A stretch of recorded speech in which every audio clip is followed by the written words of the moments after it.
Hello?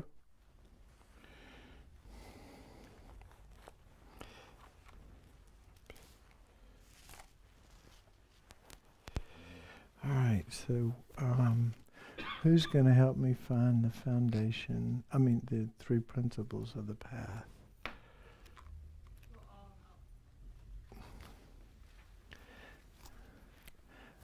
Here, where? I know it's in here.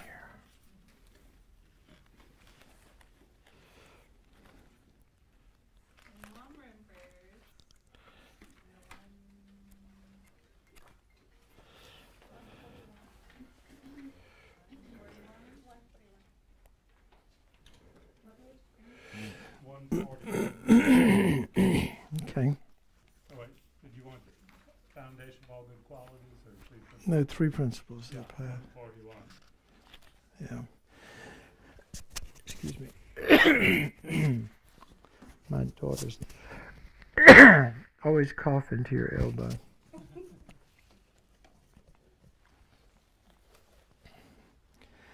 Okay. Let's start out by just sitting quietly for a moment and letting your mind settle down.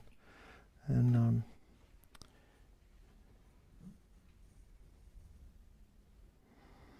you can start out by taking a few exaggerated, deeper breaths, and then allow the breath to settle down to just a normal pace of inhalation and exhalation, and to bring your awareness to that experience of breathing.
In a sense, these prayers that we're going to do through principles of the path are similar to just the practice of refuge that we've also discussed numerous times. And the motivation for taking refuge, there are three attitudes that we need to reflect on just quickly whenever we take Buddhist refuge. The first is fear or dread of. This isn't meant to paralyze us, but to motivate us. To if you know that there's poison in a drink that you're getting ready to drink. Or there's a red light and you're driving 60 miles an hour down the road and you stop. You know you need to stop or you're going to be hurt or you're going to hurt somebody else. Similarly, if you drink the poison, you're going to get sick. So it's that same attitude that with the kind of mind we have, we can only continue to create negative karma, and which will result in future suffering. We can never find what we want in our heart of hearts, which is lasting joy, peace, and happiness. It's impossible with the kind of mind that we have that's wild and out of control and so driven, so dominated by self-interest and egocentricity. There's just no way. So we have to have this dread of living our lives out with this kind of crazy mind that we have and the carnage that it creates for us and others. That's number one. And number two is having confidence that the Buddha Dharma, that these practices, that we have a chance to actually prove to ourselves that they work if we do the work. If we do the work. It's this confidence or faith that the Buddha Dharma, these practices of renunciation, bodhicitta, and emptiness can actually deliver us from whatever state of confusion and dissatisfaction and angst, all the way to just greater and greater and greater joy and peace and happiness, right up to full enlightenment. The only way we'll ever know that is if we put it into practice. We can't intellectualize it or fake it. We've got to do it. And so that's the invitation of the Dharma. And then the last point is compassion for ourselves and others. We practice. We practice this path not only to eliminate our own suffering, but particularly to eliminate the suffering of others. Because only when we get our act together and can we truly benefit others. So compassion, this confidence, and this dread, we always need to bring to mind briefly. So let's read the three principles of the path. And like I said, for the new people here tonight, but also people that have been here for a while, if you don't understand the meanings of the words, it's okay. But you're planting the seeds in your mind and maybe the motivation, hopefully at some point, to study and learn the meaning of these words. So we're doing this because this prayer covers the key points of all of Buddhism. And it's up to us to learn the meaning of them, and to not only learn it, but actually have it be part of who we are. Okay. I bow down to my perfect gurus, the essential meaning, the victorious one's teachings, the path praised by all the holy victors and their children, the gateway of the fortunate ones desiring liberation. This I shall try to explain as much as I can. Those who are not attached to the pleasures of circling, samsara, who strive to make freedom and endowments meaningful, who entrust themselves to the path pleasing the victorious ones, you fortunate ones, listen with a calm mind. Without the complete intention definitely to be free from circling, there is no way to pacify attachment, seeking the pleasurable effects of the ocean of circling. And by craving for cyclic existence, embodied beings are continuously bound.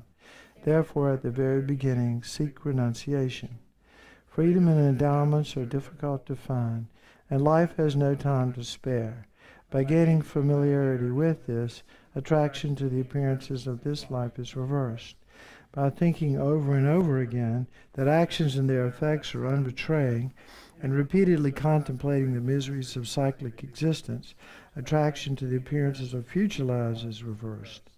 When, by having trained in that way, there is no arising, even for a second, attraction to the perfections of cyclic existence, and all day and night the intention seeking liberation arises, then the thought of renunciation has been generated. Even if renunciation has been developed, if it is not possessed by the mind of enlightenment, it does not become the cause of the perfect bliss of unsurpassed enlightenment. Therefore, the wise generate the supreme mind of enlightenment. Swept away by the current of four powerful rivers, tied by the tight bonds of karma so hard to undo, caught in the iron net of self-grasping, completely enveloped by the total darkness of ignorance, endlessly reborn in cyclic existence, ceaselessly tormented by the three poison sufferings, thinking of all our mothers in such a condition, generate the supreme mind of enlightenment. In short, if like the mother whose cherished son has fallen into a pit of fire, and who experiences even 1 second of his suffering as an unbearable eternity, your reflection on the suffering of all mother sentient beings has made it impossible for you to bear their suffering for even 1 second, and the wish seeking enlightenment for their sake arises without effort. Then you realize the supreme precious mind of enlightenment. Without the wisdom realizing ultimate reality, even though you have generated renunciation in the mind of enlightenment, you cannot cut the root cause of circling. Therefore, attempt the method to realize dependent arising. One who sees the cause and effect of all phenomena of both cyclic existence and the state beyond sorrow as forever unbetraying, and for whom any object trusted in by the grasping mind has completely disappeared, has at that time entered the path pleasing the Buddhists. If the appearance of dependent relation, which is unbetraying, is accepted separately from emptiness, and as long as there is seen as separate, then one has still not realized the Buddha's intent. If these two realizations are happening simultaneously without alternation, and from seeing dependent relation as completely unbetraying, the definite ascertainment comes that completely destroys the way all objects comprehended as truly existent. At that time, the analysis of the ultimate view is complete. Furthermore, appearance eliminates the extreme of existence, and emptiness eliminates the extreme of non-existence. If you realize how emptiness manifests in the manner of cause and effect, then you are not captivated by wrong notions holding extreme views. In this way, you realize exactly vital points, the three principal aspects of the path. Resort to seeking solitude, generate the power of effort, and quickly accomplish your final goal, my child. Okay.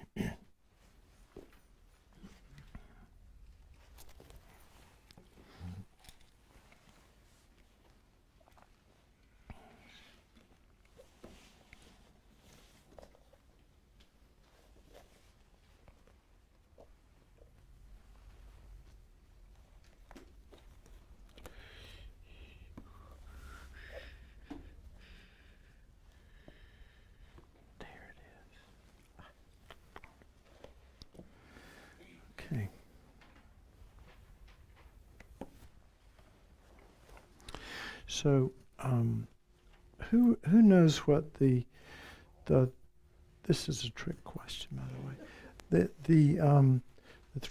The three ways to develop bodhicitta. I think I'll put Robbie on the spot. No, but just kidding. Who knows what the three ways of developing bodhicitta are? No? No? Thank you for trying, though. 6 causes and 1 effect. That's right, or the 7 cause and effect, but we'll call it 6 causes and 1 effect. Can you say more about where that came from, Robbie? That came from Shantideva. No. No, it came from Atisha. Well, it was the one that Atisha taught the most. That's true. It came from Chandrakirti. Of course, it came from the Buddha. But okay, so we've got 6 causes and 1 effect. Who can tell me what the 6 causes and 1 effect are?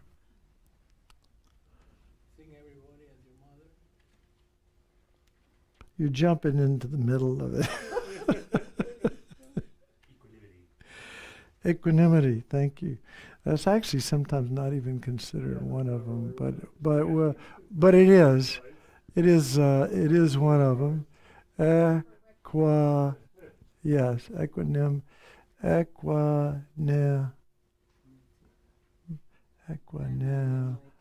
Is that close? Yeah, that looks pretty good. Equanimity, yeah. All right. Now the next one is what?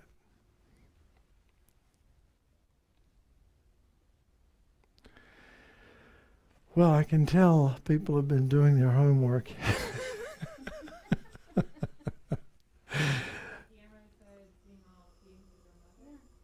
That's right. Seeing all beings. Seeing all. We could say sentient beings, but one teacher I heard one time say, well, nobody ever uses the word sentient beings. So they say living beings, but sentient beings are beings capable of feeling. So we'll just say sentient beings, SBs, seeing all sentient beings as our mother. All right. So you remember the mother of this life has been the mother in past lives and will again be the mother in future lives and all beings, because mind, time is beginningless and mind is beginningless. That all these permutations and combinations are possible.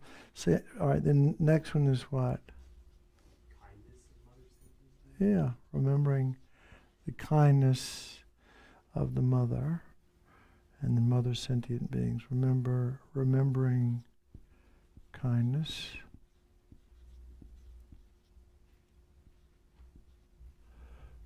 of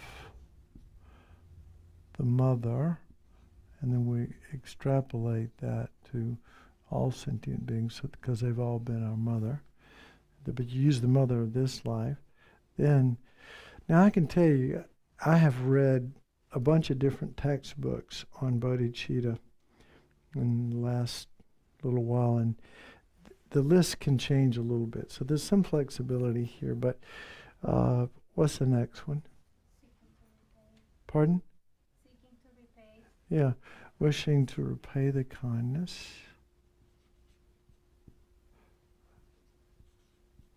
This is the outline that I'm most familiar with. Wishing to repay their kindness. Whoops.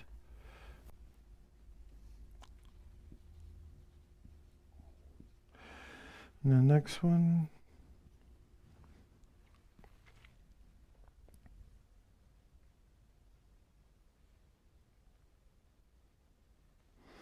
All right, we're going to just say great love. Great love and great compassion. Great in that it doesn't exclude anyone, right? Universal love and compassion.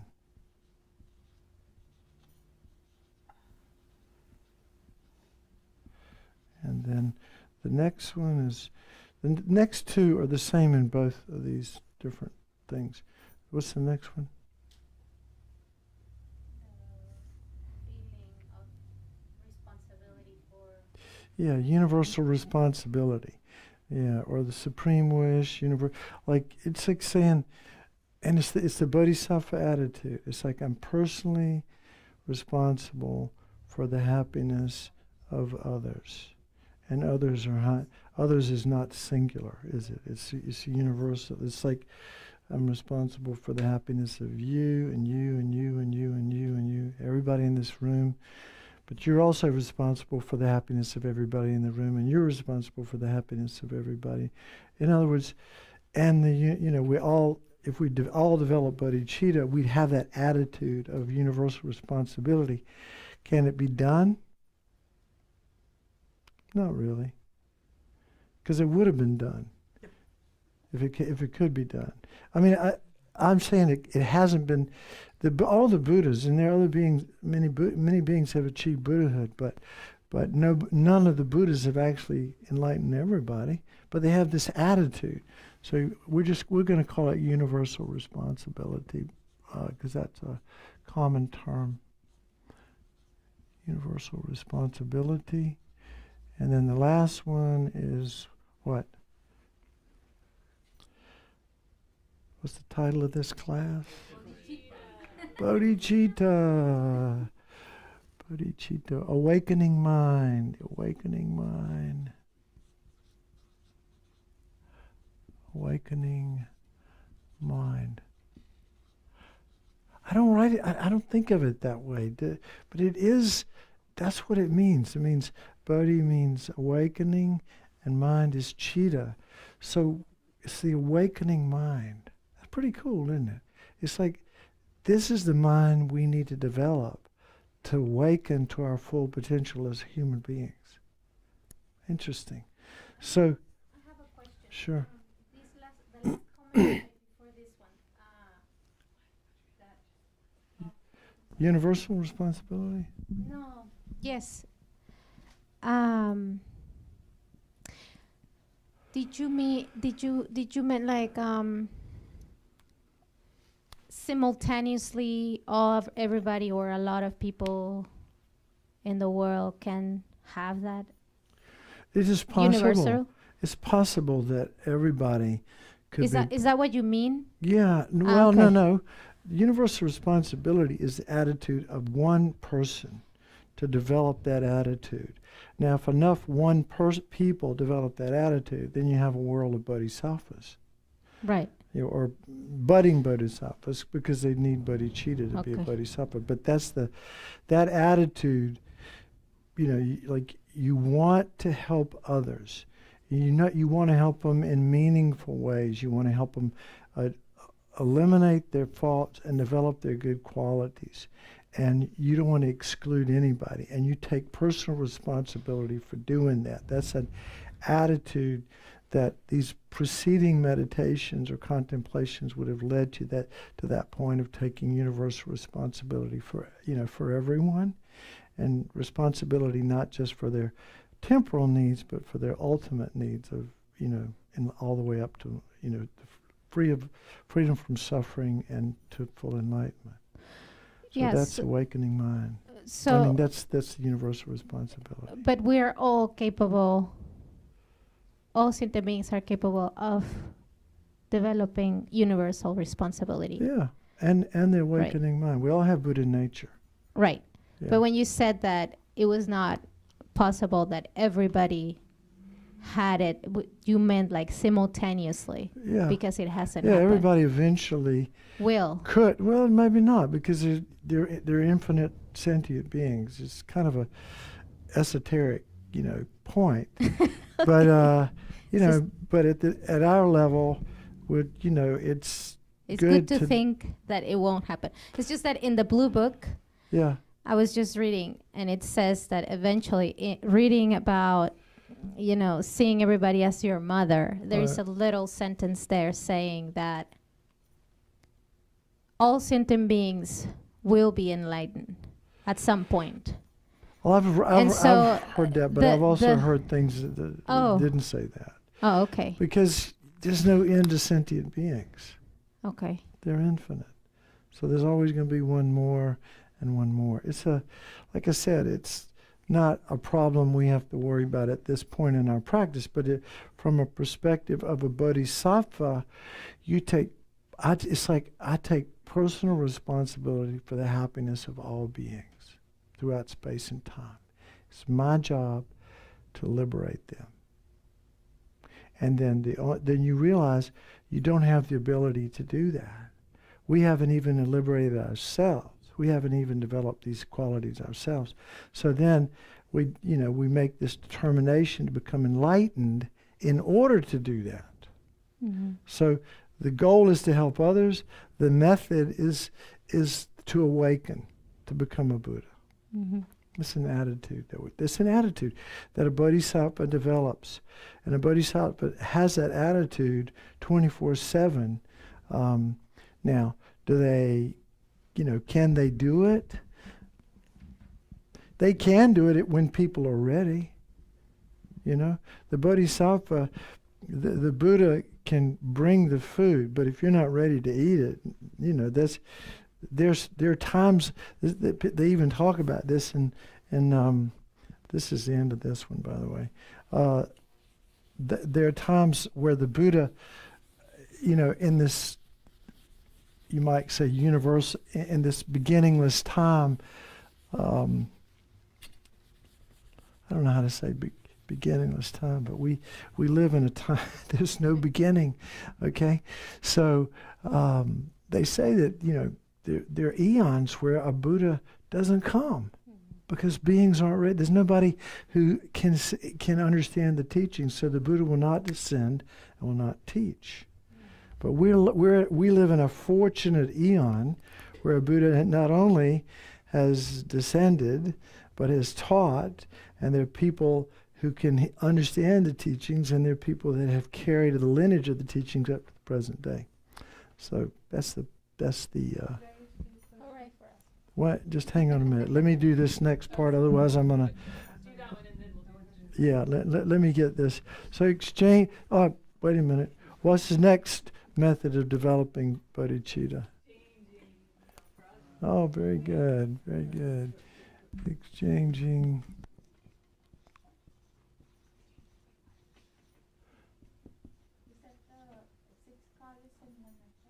self.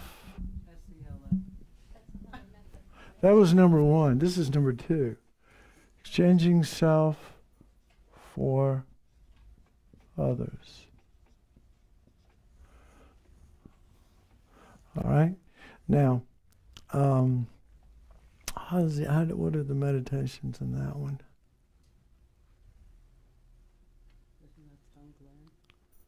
We're getting there. What are the meditations on that one? All right, so one of them, well, we go right back to equanimity, right? You got to have that. So that one is a given. Problems of self-cherishing. Taking the suffering on. Equanimity. I have a hard time.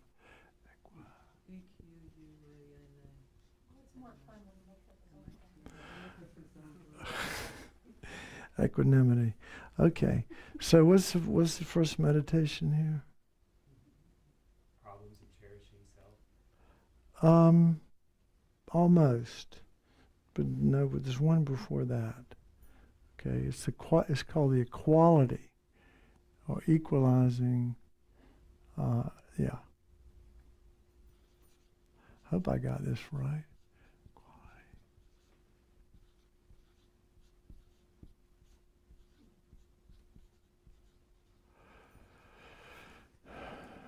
Seeing ourselves and others as equal. This is actually very profound. I just read something on it this weekend, which I don't think I can explain it. But it's, they're labels, aren't they? They're labels. Like, I'm over here and you're over there, right? That's to me. But in fact, to you, you're over there and I'm over here. It's a label, right? I'm me and you're you. It's a label. We live in a world where things are relative. There's this whole relativity, these labels, and we buy into our labels. And it's all a process of labeling. So seeing the equality of self and others, we have this projection of a sense of self is so important, the center of the universe, and others are so not important to us in the grand scheme of things. Not that, I'm not saying that we don't care about others, but ultimately we see ourselves as the center of our universe. And so what we want to do is loosen the grip of that squeezing of, and see that self and others really are just labels, and that we are equal. We equally want to be happy, and we equally do not want to suffer. And that was the point we meditate on, remember? Equally want to be happy, equally don't want to suffer. The Dalai Lama says when he meditates on this, he imagines like there's a line or something, and he's over here, and over there are countless living beings, which are others. And he says, like, whose happiness is more important, this one or the happiness of countless others? And he says others' happiness is actually more important than one person's happiness. But, well, for now, we'll just go with equal. My happiness is as important as their happiness, but their happiness is as important as my happiness. So we're equal in wanting happiness and not wanting to suffer, right? That sound fair? Yeah, so, and the teachers say that if we can get that, that's the most profound way to develop love, which sounds a little bit hard to bite off, but I am just like you.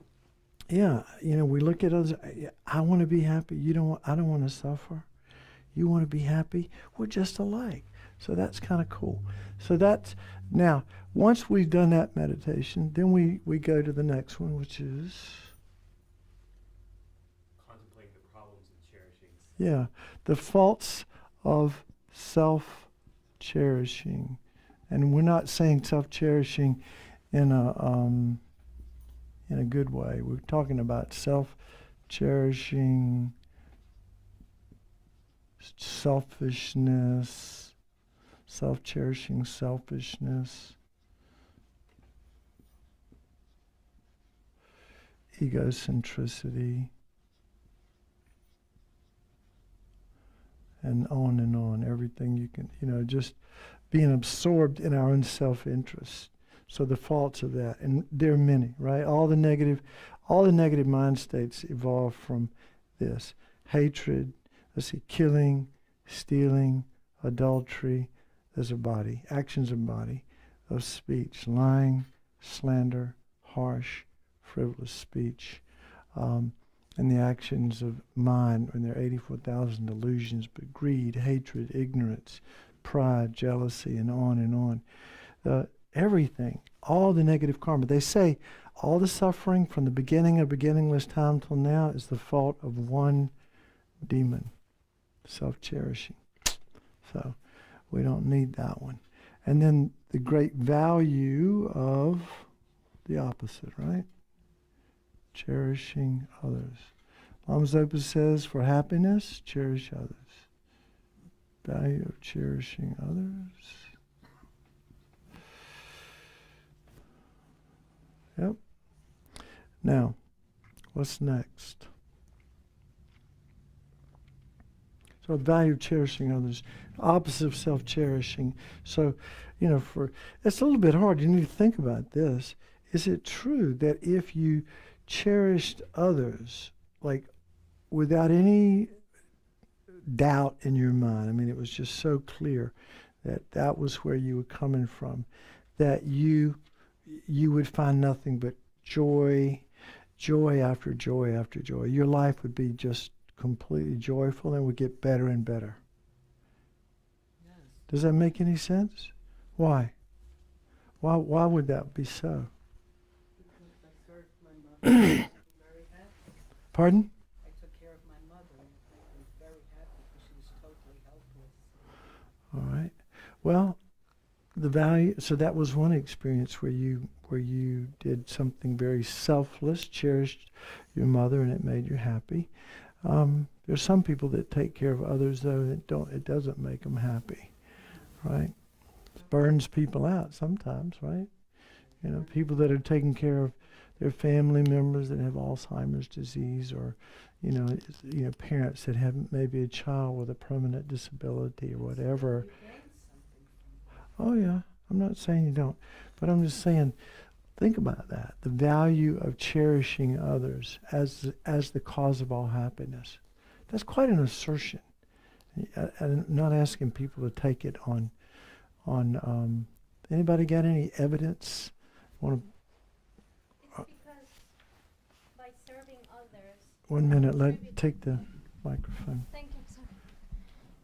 It's because by serving others, you're contributing to their happiness, and that indirectly contributes to your own happiness, because me being here is dependent on the kindness of other sentient beings. It's not, I'm here because my husband is taking care of my children and my children are not, they ate their food. So there is this interdependent world we're living. Mm-hmm. And so the food that I eat on my plate is there because of the kindness of other sentient beings. So if I contribute to the happiness of others, then indirectly I'm contributing to my own happiness. Mm-hmm. And from a karmic perspective, when we talk about virtue and non-virtue, you know how we just define a virtuous action? A virtuous action is any action motivated by non-attachment, non-hatred, or non-ignorance. Okay, and the ego is sort of enmeshed in all three of those: attachment, hatred, and ignorance. But also we talk about virtue as non-harming, basically. If you cherish others, you don't harm, right? You can only create virtue, you can only create positive karma if in your heart of hearts you cherish others, and you have wisdom, of course. So cherishing others is, I mean, sometimes I just say that and I go, oh yeah, that sounds good, and I just go right on by. I don't even think about it. But we need to stop and think about, does cherishing others really benefit us in profound ways? And then if it does, how do we get to the point where we cherish others? In this, generally speaking, well, we'll get to the third method to develop bodhicitta in a few minutes, but well, I'll say it now. Usually when we do these meditations, we do them all together.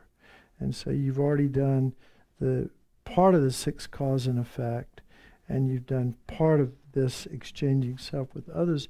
So you're already feeling some appreciation for others. You're already feeling a sense of love and connection to others. And so, and as one teacher said one time, others are swimming in good qualities, and we don't see it. Why? Because we see what we project, which is our own negativity. If we see negativity, it's just coming from our own karmic projection. Whatever's going on out there is completely neutral. You could say from a conventional standpoint, yeah, somebody beating somebody up is negative, but from our mental perspective, from the way we create our world, our world projects onto whatever experience we see as good, bad, or indifferent. And if we see negative qualities in others, that's our own stuff. That's our own negativity being projected onto others. And so we need to begin to cherish others and see their good qualities because they're swimming. You might say from a conventional standpoint, well, so-and-so is mean to their wife and beats their kids and all that kind of stuff. But then you can also find good qualities, can't you? You can find good things about them, and then you can focus on that. Not that you forget about the stuff that's harmful, but we need to work on cherishing others by focusing on their good qualities. Okay, so the next one is exchanging, and you can find it in different ways. Exchanging self for others. Sorry for all these abbreviations. Exchanging self for others. Now, how do you do that? I don't become you, and you don't become me. But what we're doing is, right up until now, from the beginning of beginningless time until now, we've cherished ourselves as most important, and we have not cherished others. Certainly not with this. Sometimes we do, but certainly not with the same intensity. So what we want to do is exchange the attitude of self-cherishing for the attitude of cherishing others. So from now on, it's just a habit we need to develop. We need to decondition and let go of this habit of cherishing ourselves as being the most important one, and we need to begin to cultivate the habit of cherishing others. So this is what we're doing. We're not exchanging places with people. We're not doing that. We're exchanging the attitude of self-cherishing for the attitude of cherishing others, because we understand that the attitude of cherishing others is the key. It's the key to the universe. Yes, you need the microphone. It's the key to our happiness. It seems to me that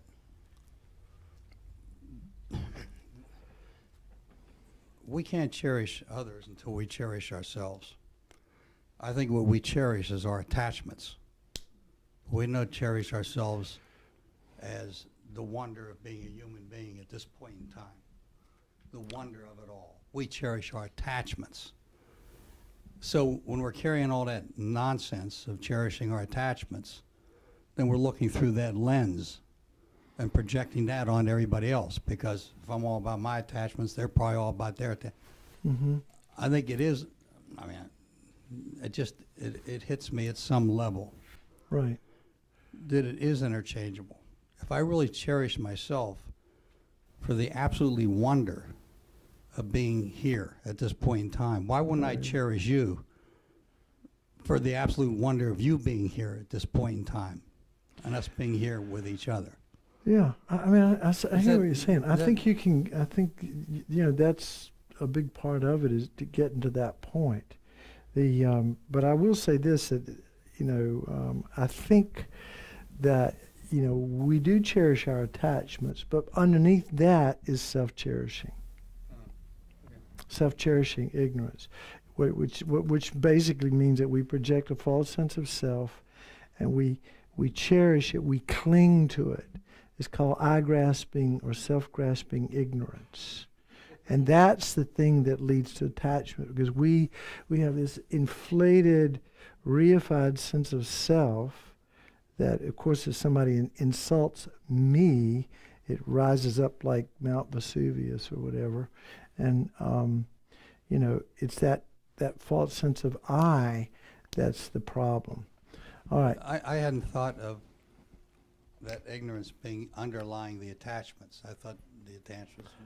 Yeah, ignorance is the cause of So attachment, that's isn't it. it? I mean, that's how you Yeah. got there.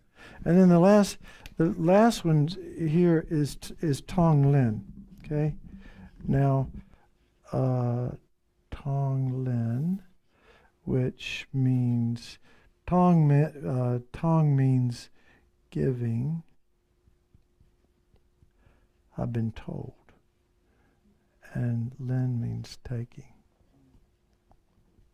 This is what we're going to focus on tonight. Now, the last two are the same. And you can see equanimities in all of them. But, and the last two are in the sixth cause and one effect, and in exchanging self with others. And what's the third method of developing bodhicitta? I've already said it. Combining the two, which is a unique feature of the Galupa tradition, and it also makes it more powerful. And this whole practice of developing bodhicitta. So we're gonna go over that tonight. Spend some time on that, and everybody who was here the first night got a handout on how to do those 11 meditations. Now, by the way, tonight is the next to the last night of the class. So we've had like a snow, didn't we have snow one time? And so then we had the Easter holidays. So this class has been all broken up into little pieces, but that's okay. Next week we'll put it all together. And we'll do we'll put it back together. We'll do all 11 of these meditations in sequence, and give us time to think about the meaning of it, and also summarize some other points, answer questions maybe. But let's talk about Tong Lin practice. Anybody? Let's see. Anybody got it? Do you mind if you get me some water? Oh, yeah. Thank you. Could I ask a question, please? Yeah, please. Don't we have a deep-seated need to serve and help others? Isn't that like so fundamentally in us? And I would. Interconnected. Mm-hmm.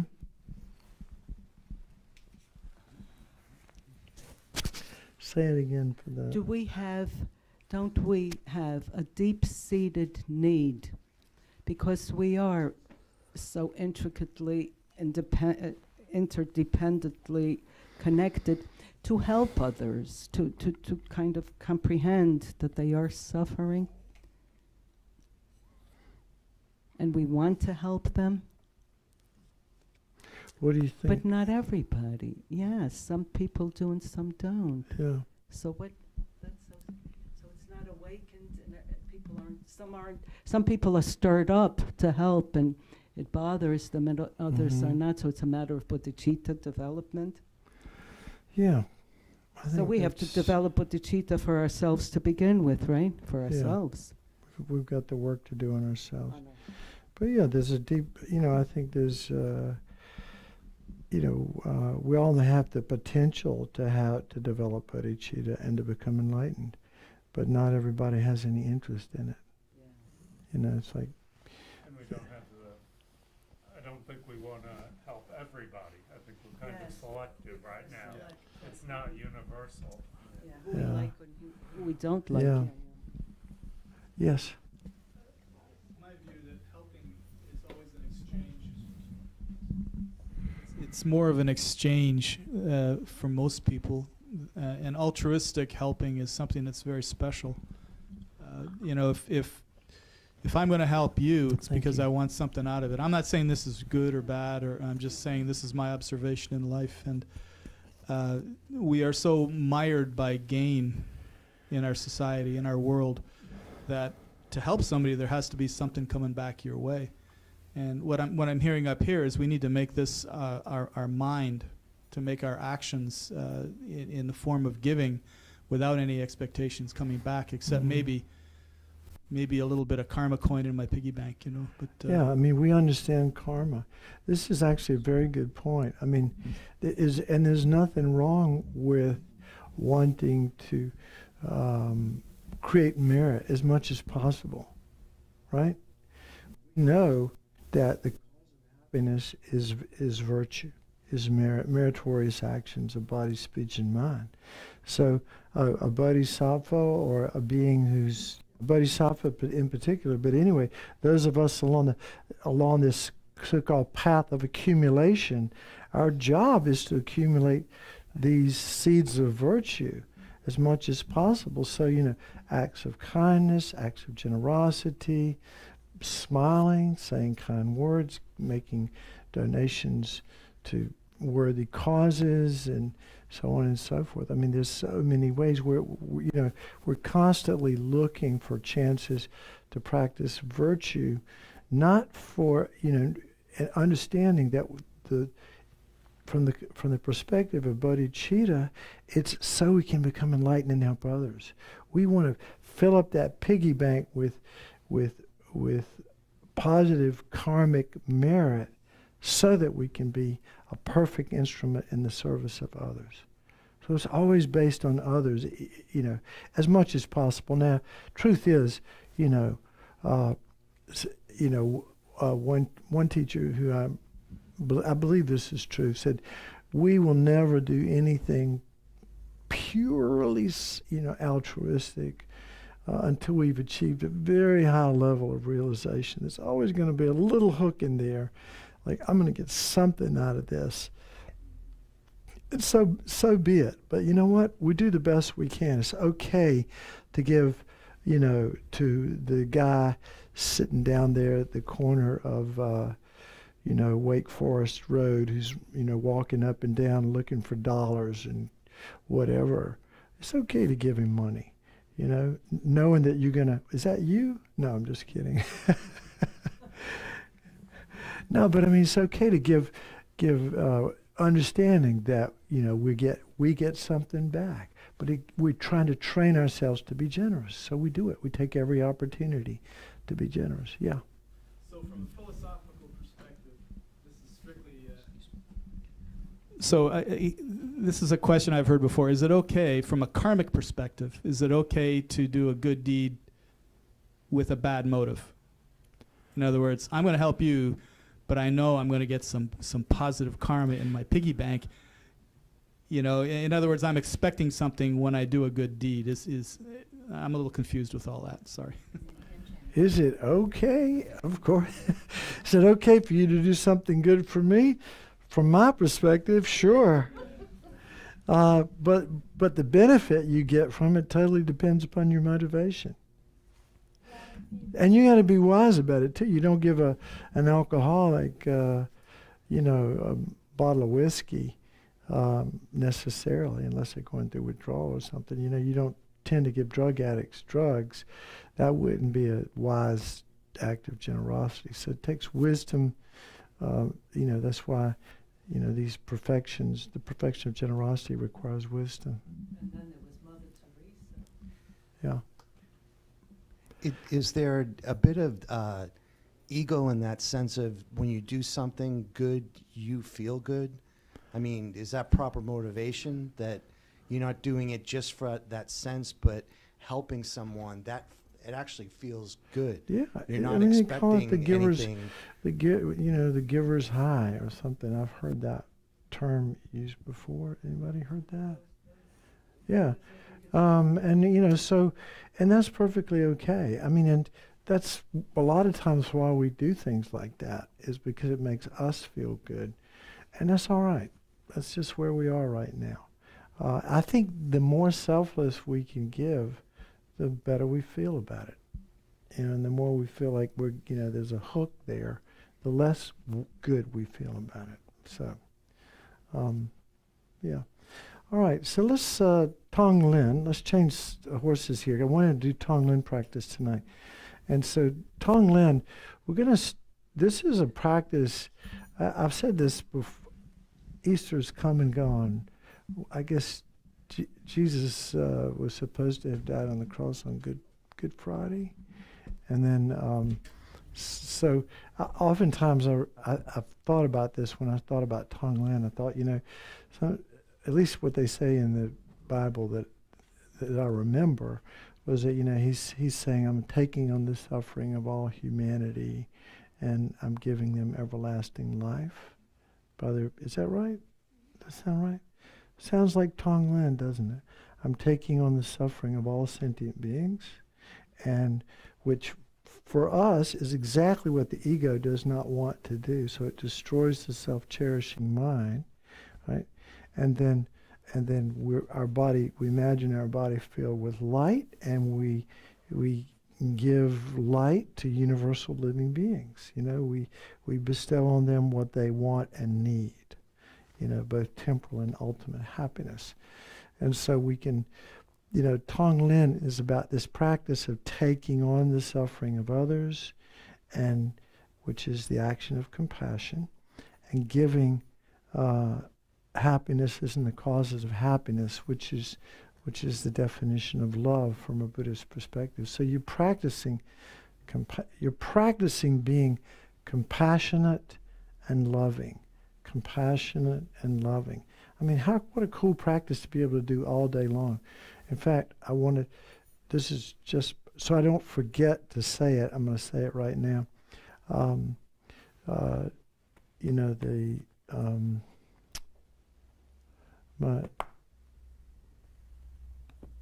What's the guy's name that did this book? Anyway, in this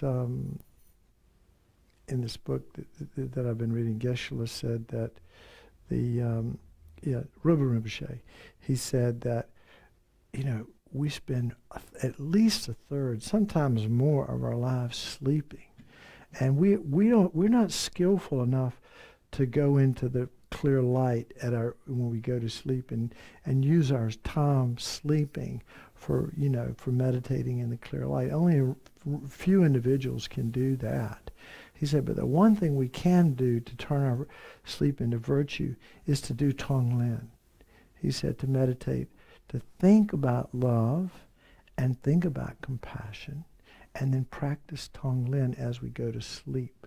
And that mind takes us into our sleep, and the seeds that are getting planted as our mind gets subtler and subtler are more powerful than to go to sleep with a negative mind and stuff like that. So he made a big point of saying that we need to use our time, our bedtime, to practice Tong Lin. And right before that might be a good time to clean up the day. If you've done non-virtuous actions, confess them. If you've done things that have been harmful to yourself or other people or other beings, you confess them. And then you can promise to do better tomorrow. You can rejoice in whatever things that you've done that were great, that were good. So that helps to make us if we rejoice in our positive actions, we tend to do more of those, and then we can purify the negativity. Then we can do Tong Lin to go to sleep, like that. So that's a good way to go to sleep. So, think about what you did during the day that wasn't so good, and regret it and purify it. Rejoice in the things that you did do well. Then do Tong Lin, and then close your eyes and meditate on it. Now, the first teaching on Tong Lin, which rarely gets emphasize is that, generally speaking, we think of doing Tonglen for like people like the children in Africa who are starving, or people in places in the world where they don't have the freedoms and stuff that we have. But actually the person that you start with is who? Pardon? Yourself. Yeah. So you start out with imagining yourself in front of you. Now, I'm not going to get too technical on this, but I like the technique of giving and taking, working with yourself. Okay, by breathing out through your right nostril, you breathe out loving kindness, and then you breathe in this black smoke into your left nostril. So you imagine yourself in front of you, and you think, you can imagine yourself as you are right now. Although you could go back to a time when you were a small child, or a time when you suffered a particular trauma in your life, and you can imagine that person, and you could send him or her like loving kindness and wish that they be free of the suffering of whatever traumatic experience that they had. So you could give loving, give yourself love and compassion as you take on the suffering of, say, something that happened to you when you maybe were 5 or 6 or 7 that was damaging. You could work with that. But here we are working with ourselves, our present selves, and so you imagine the suffering that you're going to experience just in the next 24 hours. And you imagine that suffering. Actually, maybe I'll do it the other way. Maybe we'll do taking first and giving second. So you imagine that whatever suffering you might experience in the next 24 hours sort of comes off of you like a little cloud of black smoke, and you breathe that in through your left nostril. Okay, and then you don't have to breathe it in one inhalation, but you just slowly breathe it in, and it comes down into your left nostril, and that black smoke becomes like a lightning bolt at your heart, destroying this orb, this concrete orb of self-cherishing, just completely explodes the self-cherishing mind. So the last thing self-cherishing mind wants to do is to take on suffering of any type, even if it's our own. Self-cherishing doesn't want to do that. So we bring on the suffering of ourselves, goes in, destroys the self-cherishing mind. Our body fills with light. And then we breathe out the right nostril. Again, we don't have to do it in one breath. We breathe out and we breathe out, and that light enters you, and you can imagine it goes into your left nostril. You're breathing out your right nostril. It goes into your left nostril and completely fills your body. And now you have happiness, both temporal and ultimate happiness. And you can imagine that your basic needs of food, clothing, and shelter, and relationships, and so forth, all of those have been met, and that your spiritual needs have been met. You've met the Dharma, you've met the teacher, you've had the energy to practice, you developed yourself on the sutra and then the Vajrayana path, the generation and completion stage, and then you imagine that you've actually become a Buddha. Imagine all of that happening to the you in front of you. And then you go right back, and maybe this time you just imagine that your body, and this time it's a little bit easier, imagine that your body is, again, you're just changing the game again, because this is a practice. You're full of black, dark smoke, which symbolizes your suffering, and it comes out, the person in front of you, it comes out the right nostril, and you breathe it in your left nostril. It goes down to your heart, destroying the orb of self-cherishing, completely frees up all of this light energy. this enlightened energy, and then you breathe that enlightened energy of love and compassion, which also includes all of your positive merit, and it goes to the you in front of you and fills you up, and your temporal and ultimate needs are met. Now you imagine the suffering that you're going to experience throughout the rest of this life, right up until the time of your death. You know, you may have a lot of years, may not have many years. You don't know how many years you have. We don't know how many seconds we have. But let's say from this moment until the time we die, or from tomorrow to the time we die, all of that suffering, we imagine as just black smoke in you, and you breathe that you breathe it out your right nostril, and the you in front of you breathes it out the right nostril, and the you here breathes it in the left nostril.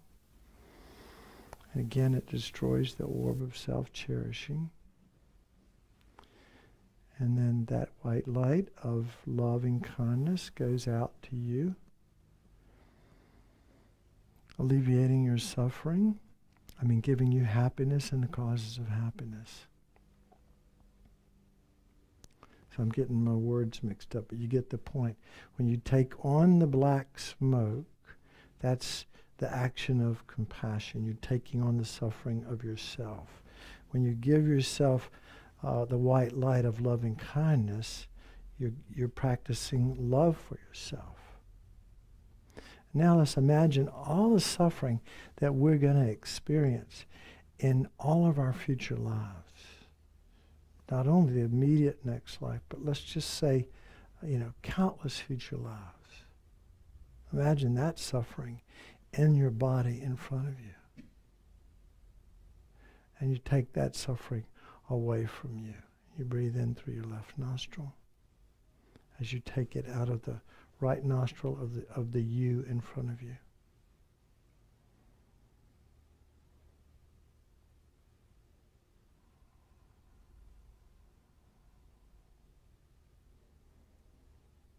And it destroys the self-cherishing, filling you with light.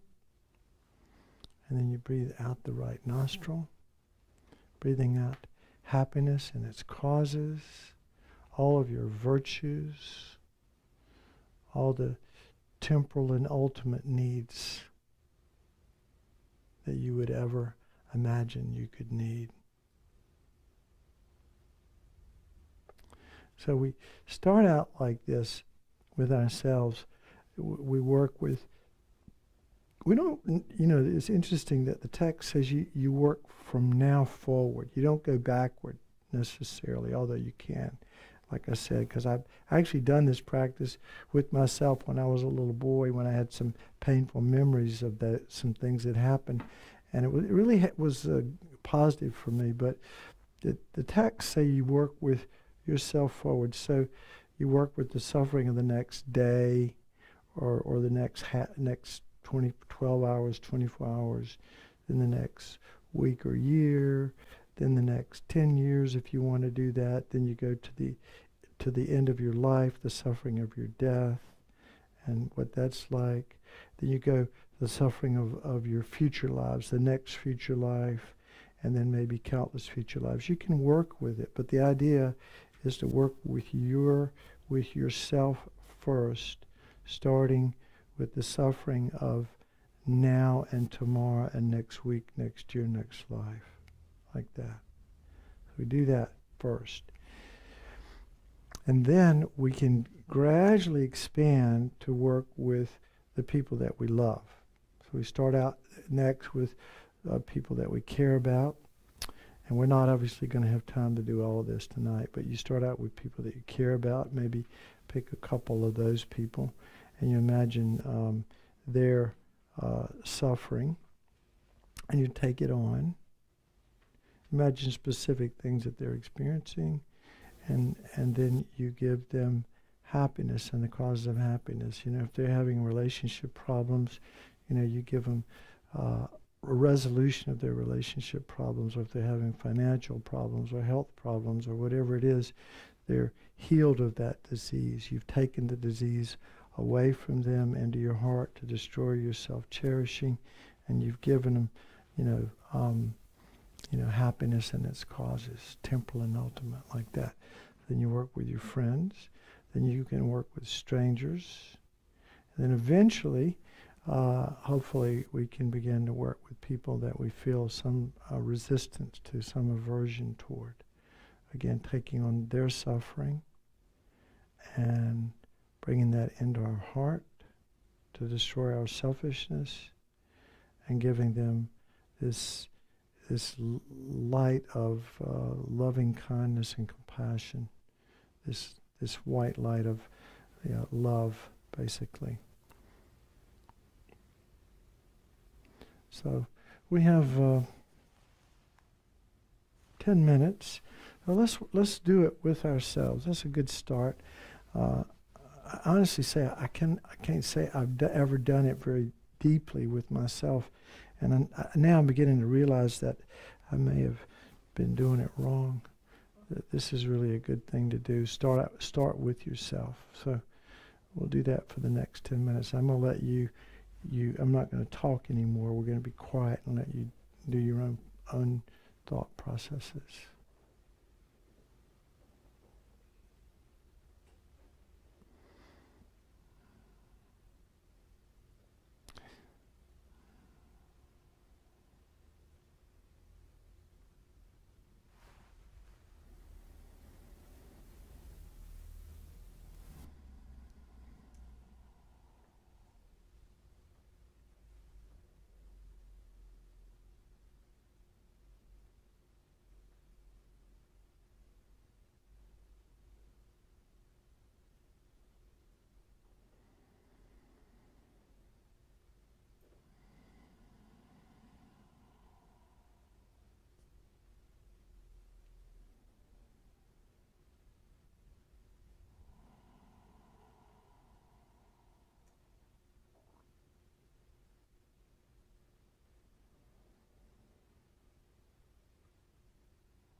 Any questions, comments about that? Yeah, is the right left nostril thing, is that only a visualization, or are we literally doing like an alternate nostril breath? It's just a visualization. Yeah. I mean, I've heard it done like you breathing out both nostrils and breathing in both nostrils, you know, and it's interesting that without being, trying to be too tricky about it, this idea of breathing in the left nostril and out the right nostril, some teachers teach that. Not everybody teaches it. Some of them just say breathe in through both nostrils and out through both nostrils. And also, Tong Lin means giving and taking, right? And even in the Guru Puja, they talk about giving first, Tong, and taking the suffering, Lin, okay? But a lot of the teachers say, well, this is really supposed to go the other way. It really ought to be Lin Tong, that what we ought to do is be taking the suffering of others on first, because they can't enjoy the happiness that we're going to offer them unless we take their suffering first. Problem with that is, if you visualize an enemy in front of you or somebody that you dislike, if you don't first generate some feeling of warmth or love for them, you won't want to take their suffering, you see? So you have to figure out how it's going to work for you. But a lot of the teachers say, first take, particularly if you're working with yourself and your friends, and maybe even strangers, you start out by, taking the suffering on, imagining what that person might be experiencing, in the 6 realms of samsara. And then, just all the things that people go through every day. You imagine that suffering, you bring it in, and you give them happiness. So compassion, loving kindness, compassion, loving kindness. And it really is kind of a cool thing to do when you're with other people. They don't know that you're doing it.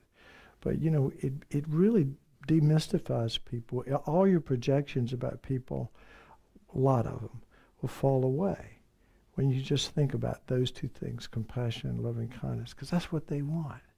Everybody wants to be happy and nobody wants to suffer, right? So if you can give them that, take on their suffering, give them happiness, even if it's just a little mental game you're playing with yourself, it really helps connect with people. Something to try. Your Dharma mindfulness practice for the week is to practice Tong Lin with every living being, including the ants, insects. So, all right, so let's do a dedication. Any other questions? No? All right. So next week, next week we'll do more of this, but we're going to we usually start early on the last class, so 6:30. They're going to be. We can do that. I'll post that on the internet. We'll start at 6:30.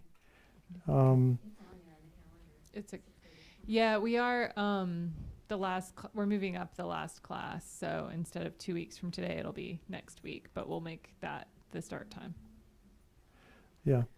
So we'll start at 6:30, and we might go a little bit later, instead of 8:30, 9 o'clock. So we get a chance to do the meditations in a little bit more depth and gain some experience. And, who knows, maybe somebody will walk out of here a bodhisattva. Could I just ask a quick question, please? Well, let's hold them to the end, because we need to do the dedication, and I can try to answer those myself. Okay, so let's do the dedication prayers on page 246, Shanti Deva's dedication. So we're taking whatever positive energy we've cultivated individually and collectively, and we're giving that energy a direction called enlightenment for the benefit of all beings. May all beings everywhere, plagued by sufferings of body and mind, attain an ocean of happiness and joy by virtue of my merits. May no living creature suffer, commit evil, or ever fall ill. May no one be afraid or belittled with a mind weighed down by depression. May the blind see forms and the deaf hear sounds. May those whose bodies are worn with toil be restored on finding repose. May the naked find clothing, the hungry find food. May the thirsty find water and delicious drinks. May the poor find wealth, those weak with sorrow find joy. May the forlorn find hope, constant happiness, and prosperity. May there be timely rains and bountiful harvest. May all medicines be effective and wholesome prayers bear fruit. May all who are sick and ill quickly be freed from their ailments. Whatever diseases there are in the world, may they never occur again. May the frightened cease to be afraid, and those bound be freed. May the powerless find power, and may people think of benefiting each other. For as long as space remains, for as long as sentient beings remain, until then may I too remain to dispel the miseries of the world. Okay, thank you. Homework is by the back table, and there's also the combined method, a handout for that, and bonus handout because Tim found the three prayer that the three principal aspects prayer. So it was already photocopied. So if we want it, we can have it. And if you're listening online, the homework will be posted sometime tonight. And if anybody wants to just discuss with peers, we'll put this room